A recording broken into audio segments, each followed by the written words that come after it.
When I tried the Kampala bombing, I think I convicted 8 and acquitted 5. Your Excellency, one of the 5 whom I acquitted, I will confess today, delayed my decision for about 2 months or more. I always write a judgment, put it aside, reflect on it. I wrote that draft judgment, put the file away for 1 week, went back to it, read the relevant part of the proceedings, and came to the same decision. I put the file away for 2 months or so, came back and read through it again, and came to the same decision. It was a very painful decision, but it was the right decision. What was this decision? That the person who, my gut feeling, in my feeling, this was the right person who had funded that heinous crime of killing innocent people in Kampala. He was standing there before me during the trial, but pleaded innocent, and I was acquitting him because there was something fundamentally missing in the prosecution evidence. So I had to disabuse my mind of my personal feeling, and I acquitted him. And when I acquitted him, I slept. If I had convicted him, my conscience would have disturbed me. Why have I raised this? Omar, one of the accused persons, was the conduit for funds that was coming from the United Kingdom. The only difficulty was he was a known conduit for funds that was going into Somalia. That one was brought in evidence. And he received that money, but the evidence that these funds were used for the Kampala bombing was lacking, not sufficient. It did not go beyond reasonable doubt. And I was not trying him for channeling funds to Somalia, to the Al-Shabaab. I was trying him for funding the crime of bombing innocent people in Kampala. Well, I have raised this. In dealing with organized crime, Your Excellency, the state must look at the totality of the crime in the context of globalization. Had the United Kingdom accepted witnesses from United Kingdom to come and adduce evidence, Omar, I believe, would have been convicted. That was the missing link. What was the reason given? That we have the death sentence in our statute book. Never mind that we inherited the death sentence from our colonial masters. But now they are saying, no, you have the death sentence, so our witnesses will not come to facilitate a conviction which may lead to the death sentence. My plea, some of these things now need intergovernmental intervention, but my plea is, in fighting organized crime, you need a well-trained body of persons, both in the investigation and in the prosecuting institution as departments of the state. It's very important. My former Chief Justice Benjamin Udoke just spoke before you came. Your Excellency,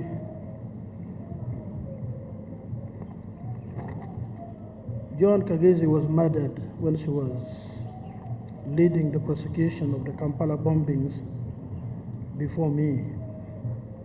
I was the trial judge. And we had gone halfway, I think about close to 40 witnesses at the time she was murdered.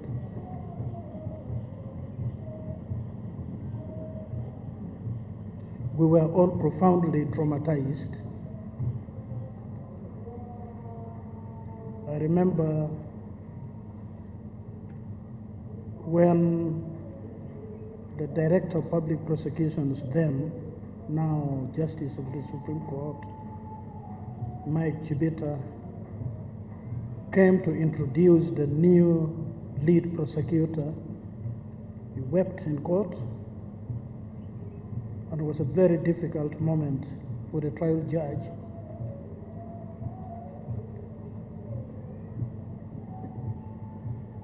Who had to hide and suppress his emotions.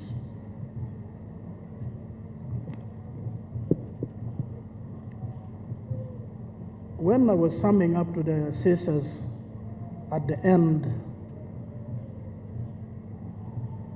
of submissions after the conclusion of the witnesses' evidence, I recall I said this: let the killer's murder of Joan Kagezi not influence your decision in the trial that we are conducting. If the police come up tomorrow and say we have evidence that these people who are being tried are the ones behind the killing of the lead prosecutor, that is for another trial. It should not in any way influence our decision in this trial. Whoever is responsible would have to undergo a trial in accordance with the law. So many years after that murder, we've not had anything. I was thus glad to hear today the DPP say the matter is being given special consideration, and it is our prayer that the perpetrator of this evil are brought to book, given a trial and a decision made by a court.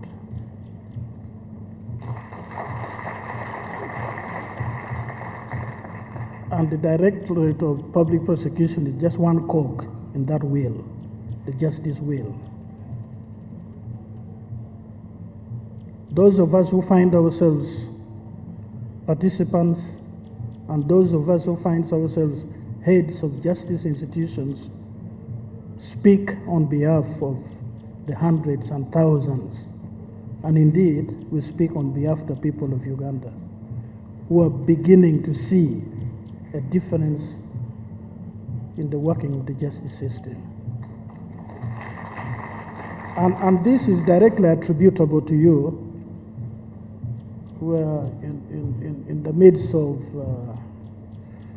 competing demands for the little that we have in our basket. You've gone the extra mile, you've bent backwards to ensure that the needs of the justice seekers is attended to.